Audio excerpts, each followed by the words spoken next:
Buenas noches. Es domingo 24 de septiembre. Estamos en el post 18. Hasta me creció la barba en el post 18. ¿Cómo Así estás, Juan veo. Andrés? Hola Omar, buenas noches. Aquí estamos, post 18, post pleno del Comité Central, También, por nuevo cierto, presidente con del nuevo Partido Comunista presidente. de Chile, nueva Claro, secretaria general, flamantes sí, autoridades unipersonales, un pleno de 2 días, así y es. ahí estamos. Oye, Juan Andrés, a propósito, mira, antes de que empecemos con el tema del pleno, que yo creo que Sí, van a sí, haber varios y varias que están esperando conocer yo algunos creo, detalles. es un Importante, es un temazo. tema, es uno de los temas relevantes, yo diría. Sí, sí, Fíjate que en la semana también han ido ocurriendo cosas a nivel internacional que tenemos que darle sí, de todas maneras. al menos una vueltecita, ¿no? Sí, sí, por Y tiene que supuesto. ver con, por ejemplo, con el tema de la ONU, con las señales que se fueron dando ahí a nivel internacional.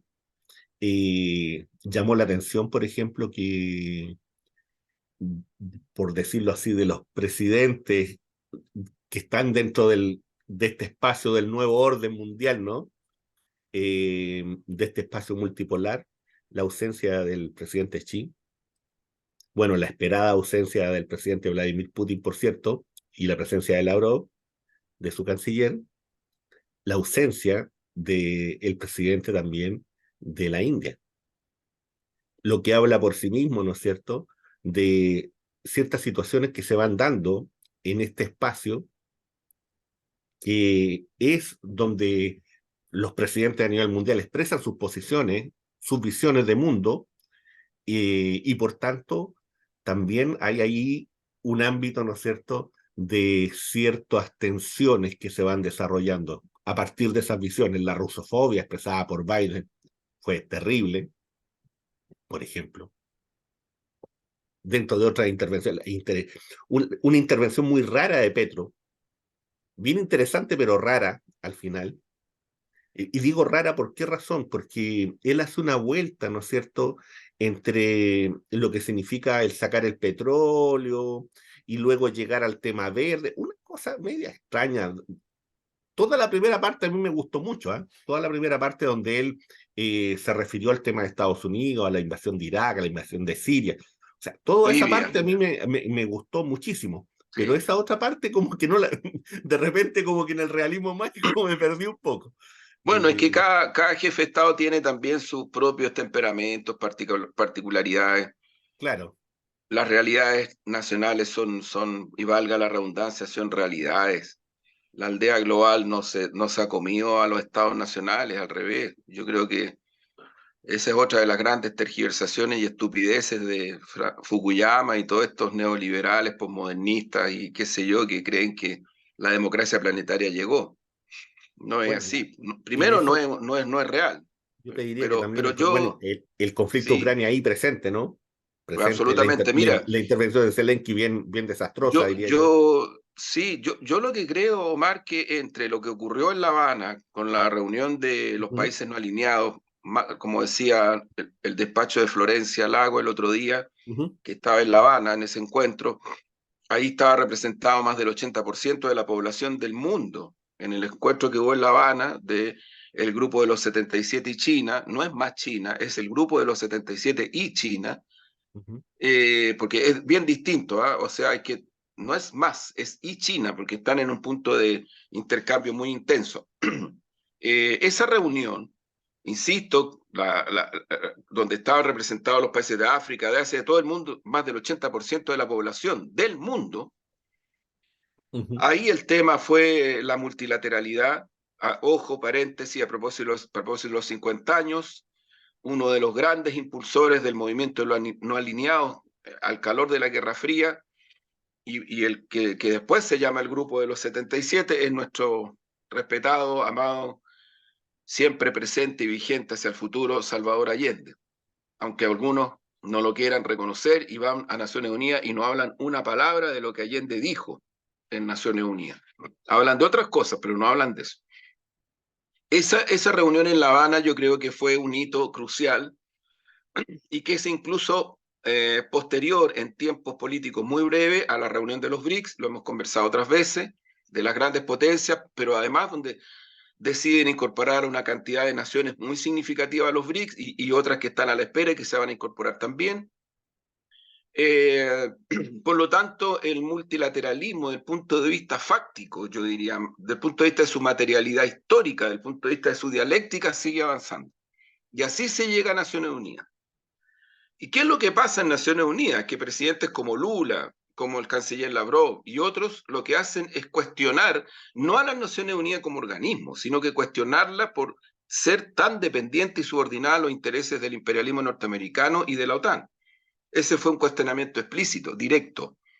Y yo creo que el secretario general de Naciones Unidas, que estuvo en La Habana, es uno de los que tiene más conciencia de esto, que se da cuenta perfectamente que Naciones Unidas está tocando fondo.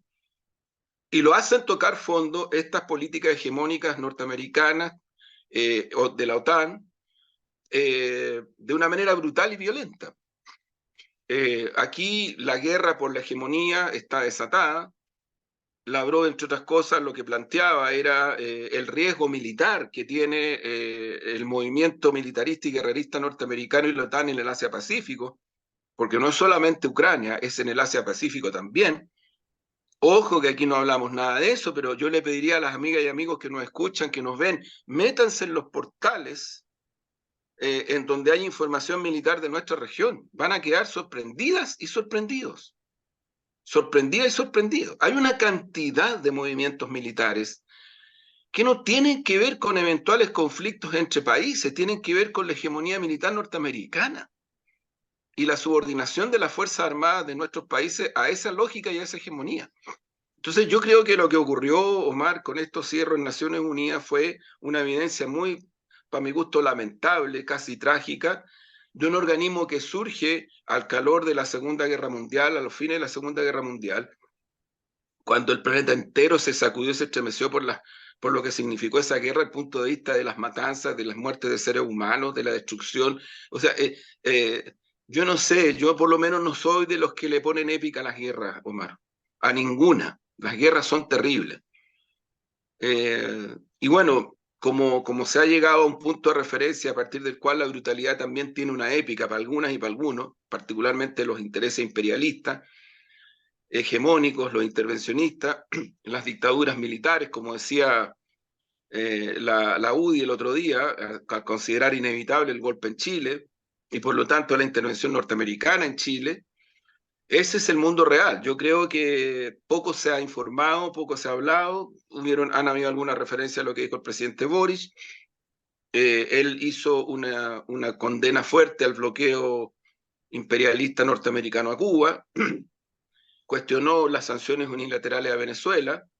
Venezuela anunció el impulso de una coordinación de naciones para avanzar concretamente en contra de las medidas arbitrarias criminales de lesa humanidad que pone Estados Unidos sobre pueblo y país.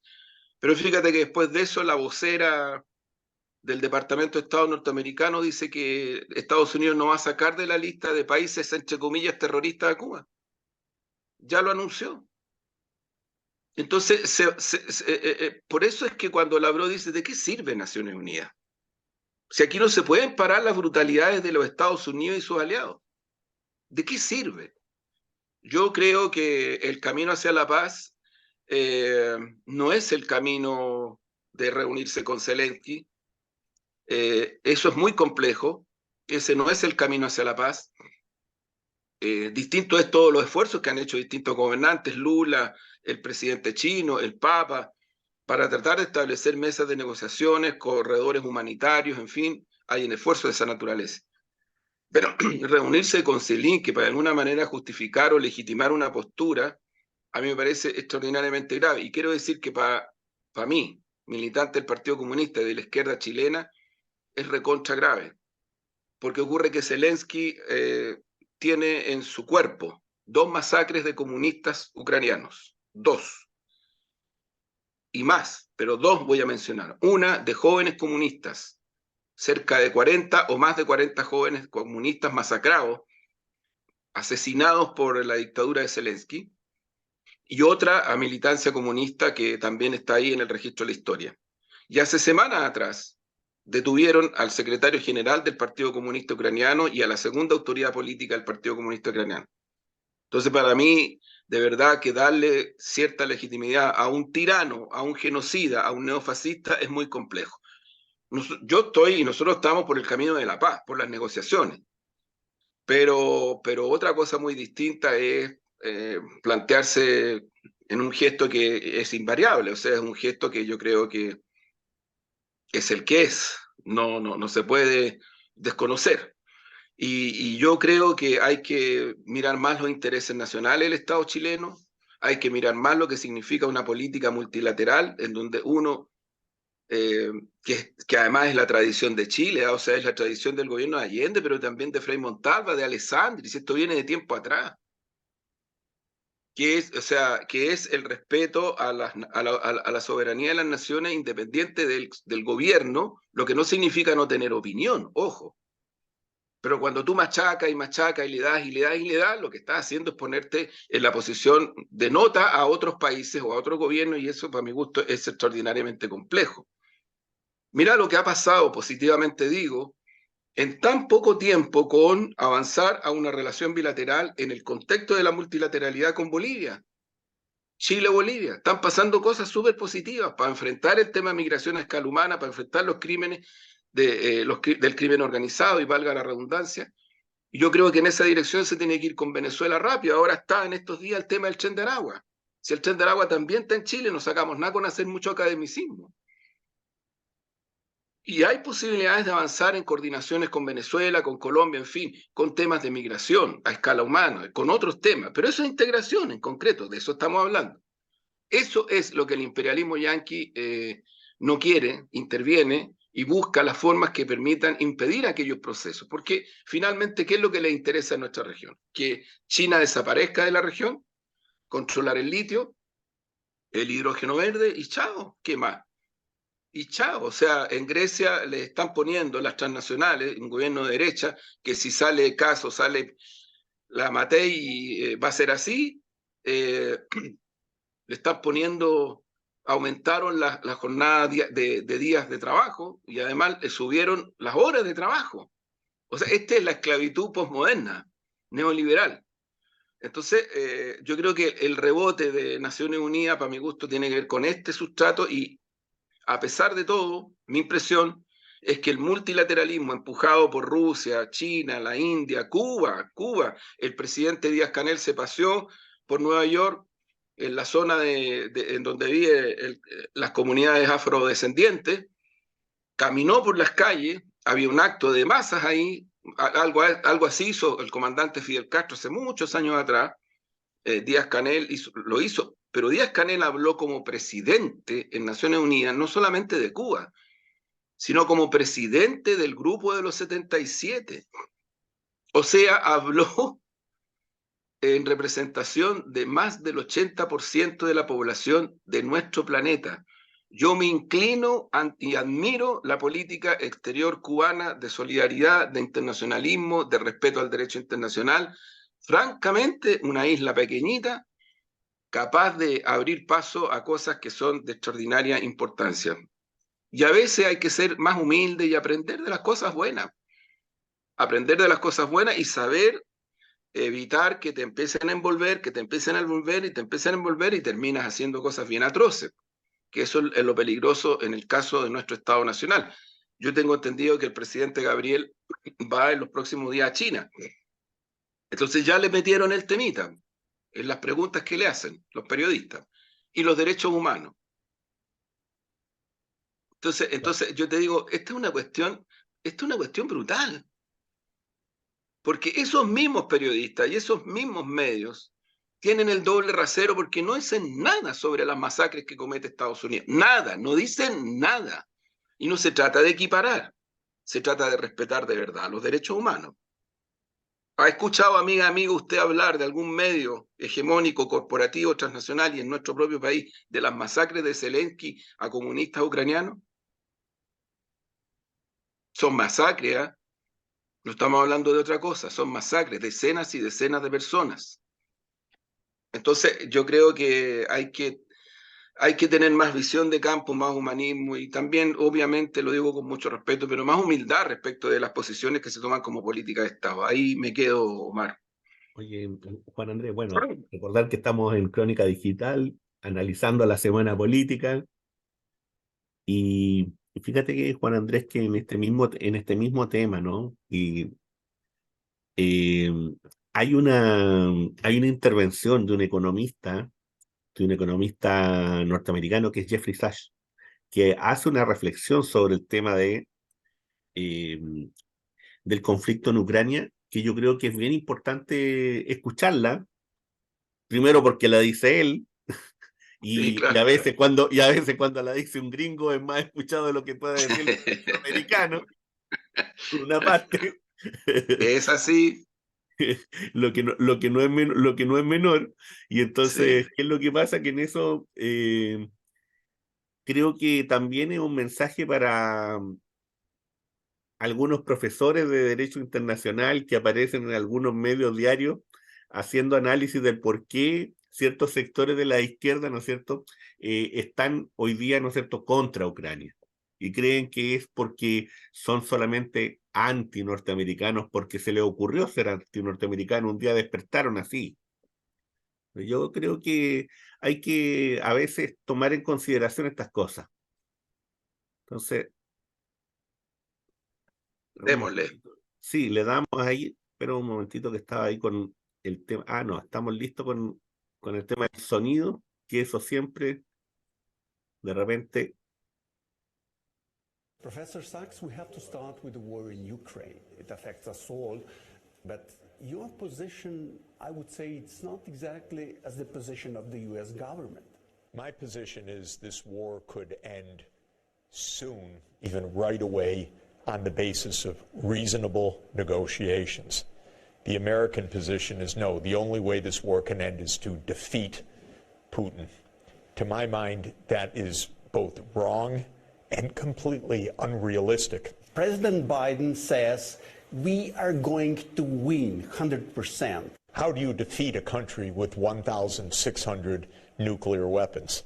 I don't think the U.S. government has thought this out at all. And I would say the same thing is true of the European Union. They talk about defeating Russia. Professor, 1/3, maybe a little less, of Ukraine territory is occupied by Russia.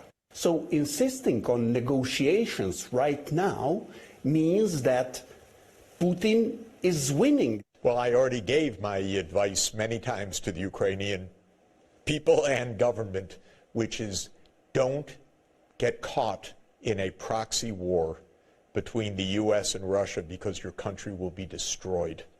And that is the tragedy.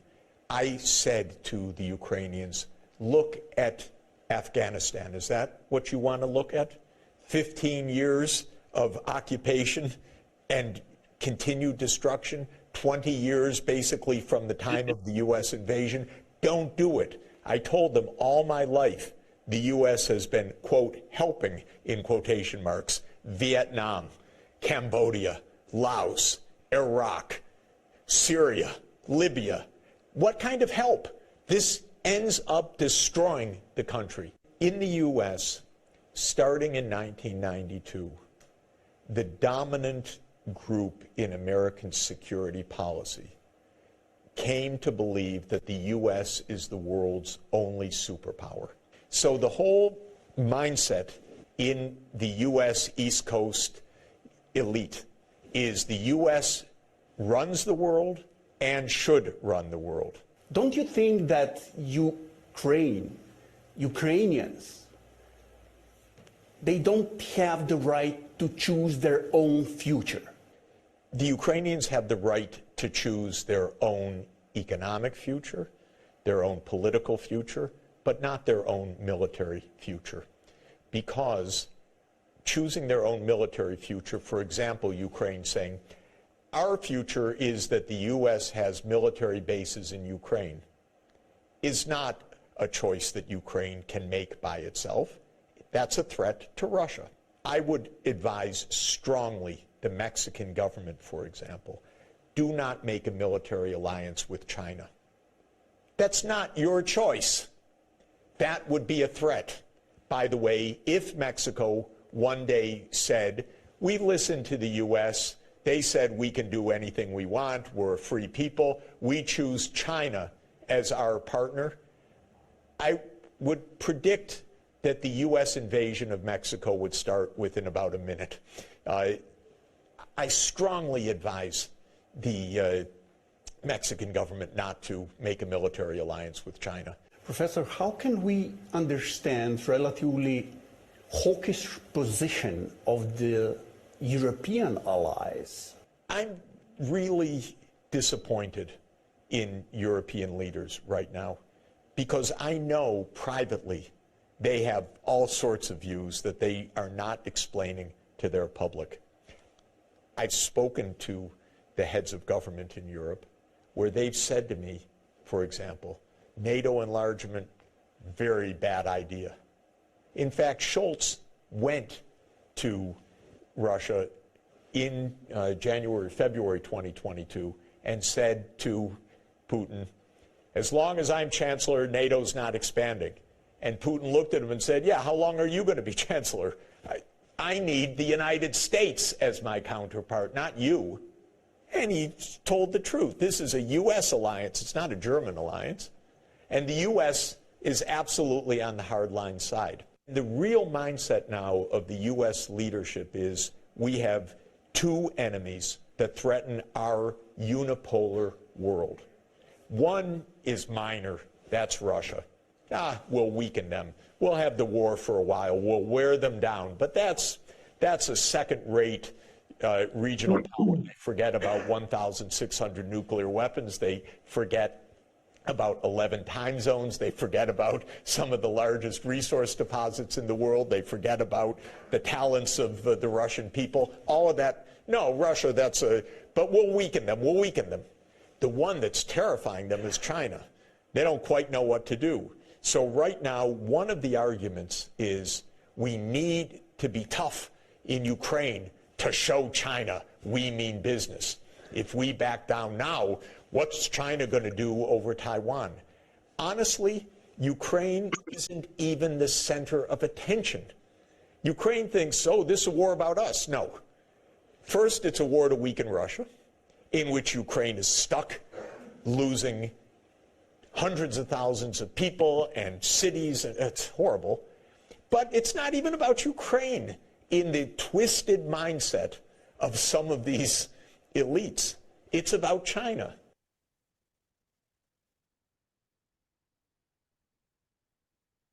Bueno, yo creo que bastante contundente el profesor Jeffrey Sachs.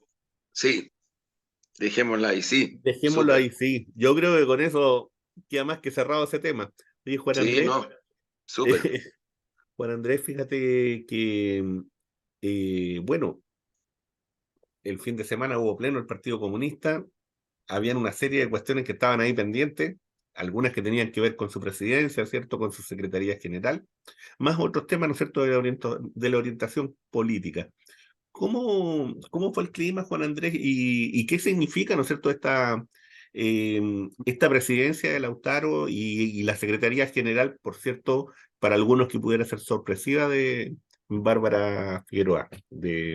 Mira, Omar, yo no, en lo poco que nos queda el tiempo, yo no puedo dejar de decir que hay varias versiones, entre comillas, lo digo muy entre comillas, versiones periodísticas de medios sistémicos, hegemónicos, antes y se trataron o trataron de dar direccionalidad a estos procesos que se viven en el Partido Comunista, que se han ido viviendo en estas últimas semanas.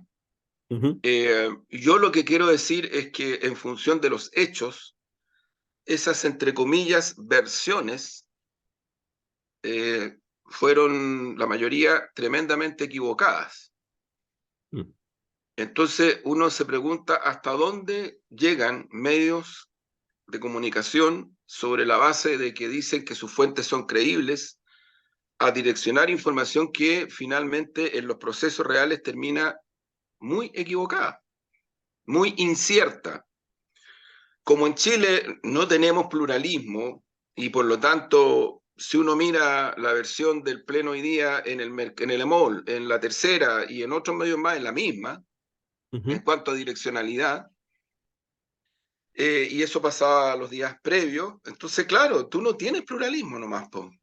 Pluralismo en sentido de equilibrio real, donde efectivamente versiones periodísticas con certeza, con credibilidad de la fuente. Yo también creo en el secreto de la fuente. A mí me pasó que 6 fiscalías militares cuando me detienen, cuando perseguían a mis hijas, cuando estaba encarcelado, los fiscales me presionaban para que yo entregara la fuente.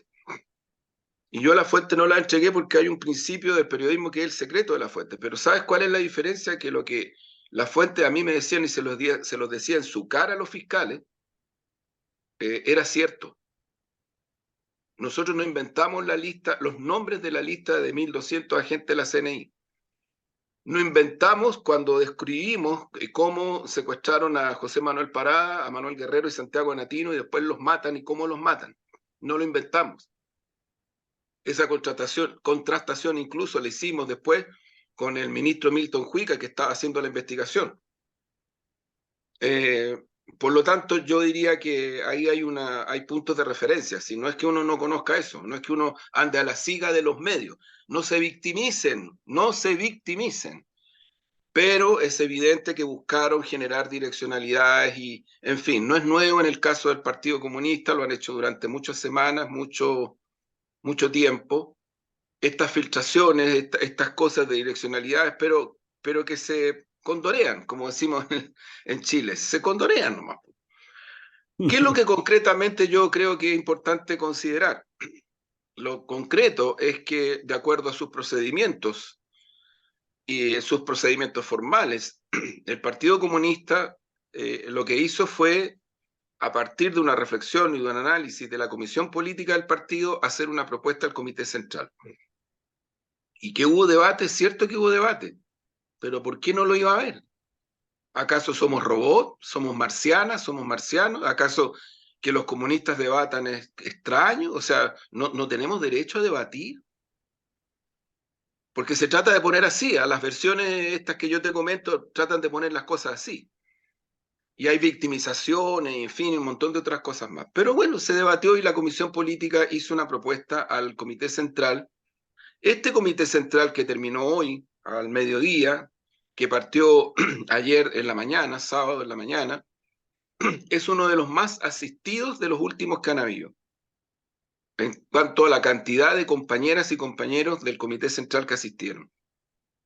La Comisión Política entregó una propuesta con una argumentación, con contenidos políticos, el tema de el peligro eminente que tenemos de una derecha que sigue a la ofensiva, la necesidad de adoptar políticas socioeconómicas para enfrentar la crisis social que Chile existe, los problemas que tenemos desde el punto de vista de las relaciones internacionales y la política de Estado desde el punto de vista de relaciones internacionales.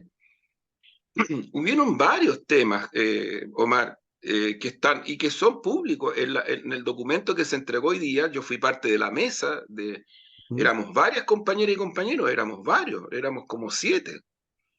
Se redactó este texto y se analizó con el Comité Central y se aprobó, y eso fue lo que se le entregó a la prensa hoy día. Por lo tanto, se puede encontrar en la página del Partido Comunista de Chile, en fin, se puede encontrar, no es privado. Estos temas que te estoy señalando. En ese contexto, al calor de lo que ocurrió, se le rindió un sentido homenaje al compañero Guillermo, un sentido homenaje al compañero Pepe Figueroa, padre de la compañera Bárbara, que era miembro del Comité Central, un muy sentido homenaje también al compañero Pedro. Podrán encontrar su nombre en la página del partido, pero para mí es Pedro, y más todavía es Caballito, así le decíamos. Un compañero que tuvo una tarea internacionalista tremenda, que también luchó contra la dictadura de una manera ejemplar, tomando muchos riesgos para su vida, y que murió en Cuba hace poco, y que se le va a rendir un homenaje en el ICAL en los próximos días. Eso también estaba en la propuesta de la Comisión Política que se hace al Comité Central. Y también se proponen los nombres de la compañera Bárbara Figueroa a Secretaría General y el compañero Lautaro a presidente. Y eso se debate. Hubieron, si yo no me equivoco, 70 y tantas o 77 intervenciones. Y en las intervenciones las compañeras y compañeros daban argumentos, y en algunas intervenciones, incluso en algunas, que fueron muy minoritarias, dieron otros nombres.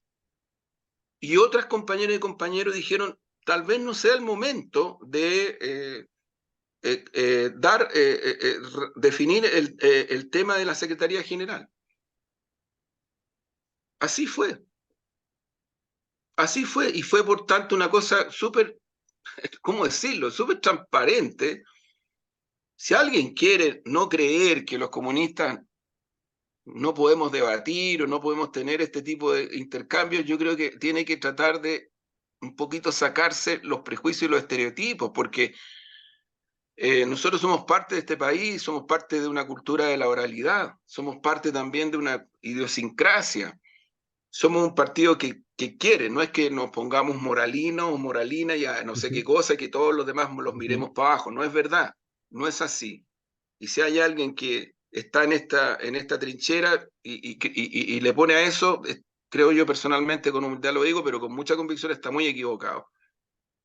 Nosotros estamos y tratamos de estar siempre en el seno del pueblo, en el seno de las masas, del punto de vista de lo que Lenin planteaba, Recabarren planteaba, la Gladys planteaba, y tantos más. O sea, cuando Víctor Jara, en su profundidad, en su creatividad, en su sentido de transgresión, dice, yo no me siento artista, yo me siento un trabajador.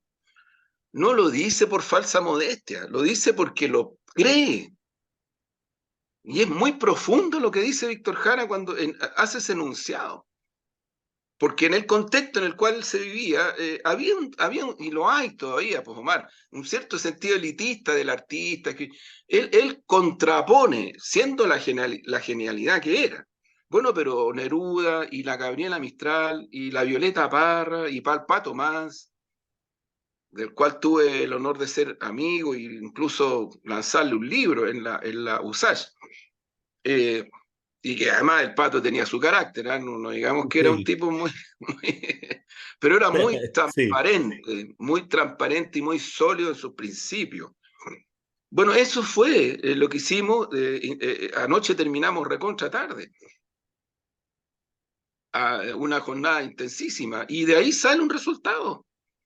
Y el resultado es que prácticamente en forma muy mayoritaria, el Comité Central se pronuncia por Lautaro como presidente del partido y da muchas razones. O sea, yo te digo, yo estuve en la mesa, nosotros tomábamos nota, los que estuvimos en la mesa. Muchas razones, Omar, razones muy profundas y razones muy referidas al contexto político, a las necesidades que tenemos como partido, a la lucha social, a los trabajadores y trabajadores.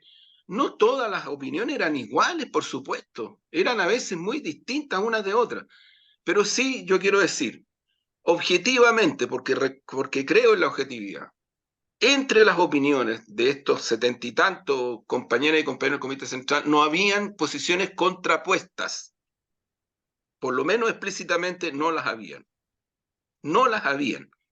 Y si alguien las quiere encontrar y después va a ir con las versioncitas de prensa, bueno, ya te fijas, por eso te digo, hay ciertos grados de realidad. Yo me recuerdo, y se lo decía el otro día a unos colegas, en los 80, conversaba bastante yo con Ascanio Cavallo quedó acá, un gran investigador, un gran periodista, y cuando empieza el proceso de que en el Partido Comunista a finales de los 80 se va a producir el cambio de autoridades unipersonales, yo le dije, mira, Ascanio, yo no te voy a entregar información que no corresponde que yo te la dé. Además, este es un partido que está en la clandestinidad. La Gladys en ese momento estaba en Chile y era perseguida. Bolodia estaba en Chile y era perseguido. Lucho estaba en Chile y era perseguido. O sea, partamos por ahí. Claro. Pero yo le digo, mira, lo que sí te puedo decir es que con mucha humildad, pero con mucha convicción, no te guíes por estereotipos. ¿Por qué? Porque el estereotipo era que la mujer de hierro se iba a tomar el poder del Partido Comunista de Chile. Y esa mujer de hierro era Gladys Marín Milia. Y ocurre que en el 15 Congreso, Gladys Marín-Millet, Congreso clandestino, qué duda cabe, la persona que efectivamente tenía la dirección del partido, del colectivo del partido en Chile, ¿no? Ella, en nombre de la Comisión Política, propone a Volodya Teitelbaum. Entonces después yo le decía a Ascanio, le decía, mira, el Partido Comunista, como todos los colectivos humanos, tiene sus complejidades y hay que tratar de ocultarlos. Si tú las logras ocultar, bien, hiciste muy bien una investigación periodística. Eso muchas veces me lo dijo, lo aprendí mucho de José Gómez López, de Mario Gómez López, de Andrés Sabela, del cual lo tuve como profesor en la Universidad del Norte de Antofagasta. Ah, mira. Claro, sí, pues. Y eran tremendos, pues, tremendos investigadores. O sea, estamos hablando de gente que chuta madre, o sea, y ojo a que todos eran de izquierda, pero ninguno tenía esa complacencia con la investigación periodística estableciendo certeza. Y tienen, José Gómez López a mí me contó muchas veces, experiencias concretas que lo confrontaron con grandes líderes, incluido con Salvador Allende. Porque él investigaba y publicaba lo que investigaba con certezas, eso sí.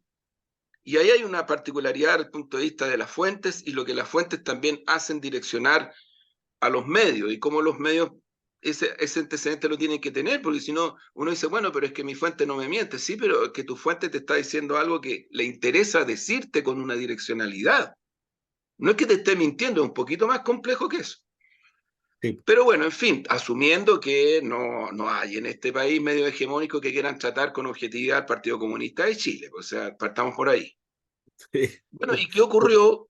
Ocurrió esto con la presidencia Uh-huh. y algo similar con la Secretaría General. O sea, una mayoría bastante contundente se pronunció con muchos argumentos también por la compañera Bárbara. Y hubieron otras de minoría propuestas distintas. O sea, hubieron varias propuestas con nombres, pero también hubieron varias que te decía que refieren a decir, no, tal vez no sea el momento de nombrar secretaría general, pero también de minoría. Y como en nuestro partido las mayorías y las minorías hacen síntesis y no somos un partido de fracciones ni de lotes, y eso daña mucho al partido, mucho. Yo esto con mucha humildad se lo transmito y se lo comparto, me dirijo especialmente a la militancia comunista. Porque a lo mejor no hay en algún comunal, en algún regional, en alguna célula, no sé, no hay problema, no hay diferencias políticas y a lo mejor hay tensiones familiares o otro tipo de cosas. Esas también dañan. Esas también dañan. Tenemos que buscar los caminos que con mucha madurez, fraternidad, pero sentido de transparencia, también enfrentemos esas situaciones y las resolvamos. Porque ¿saben qué? El enemigo se nutre de todo eso para golpearnos. Aquí y en la Quebralají así va a ser.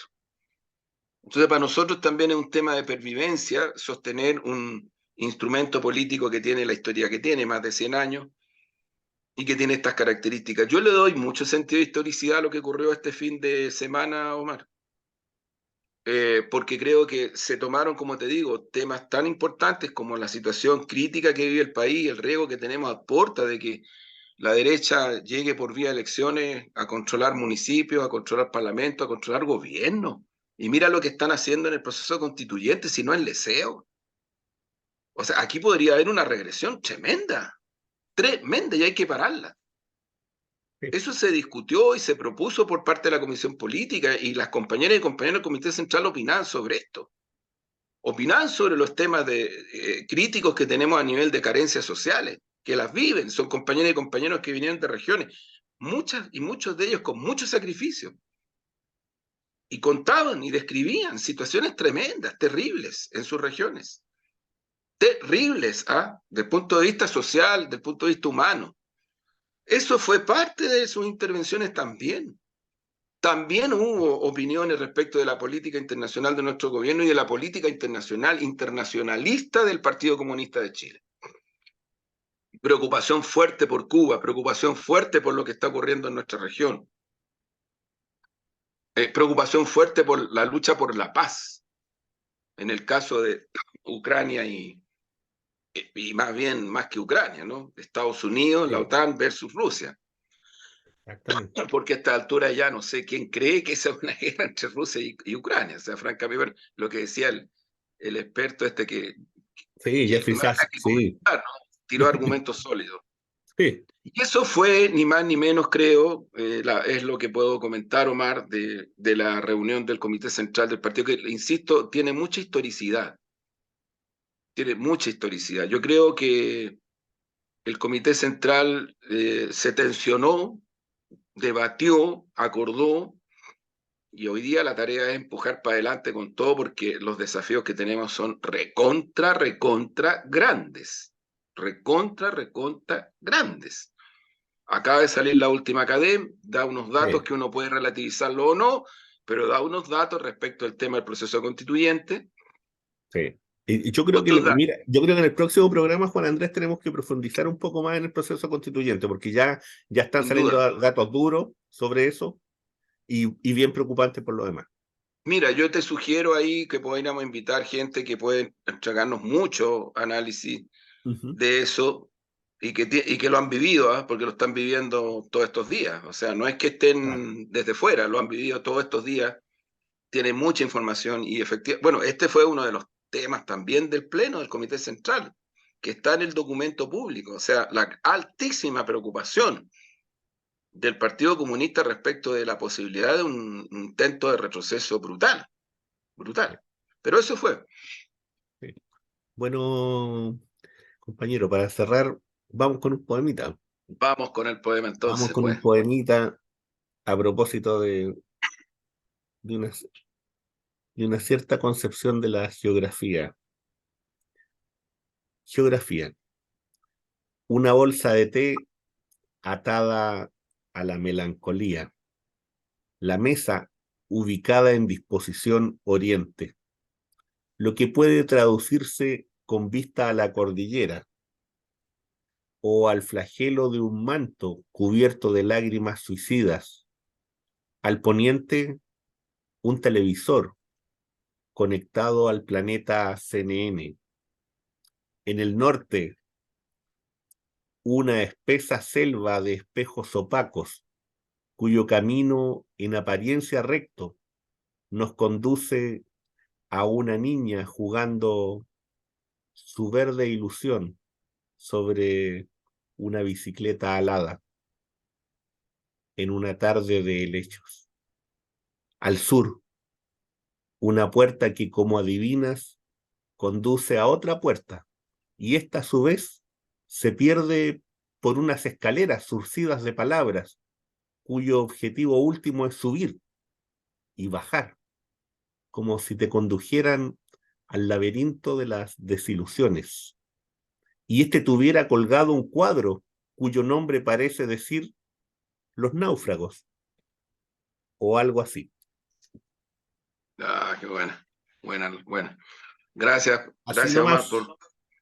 por dejarnos esta reflexión ética y estética también. Muchas Un gracias. abrazo, que estén muy bien. Chau, chau. Un abrazo. Chao, chao, Omar. Nos vemos. Chau.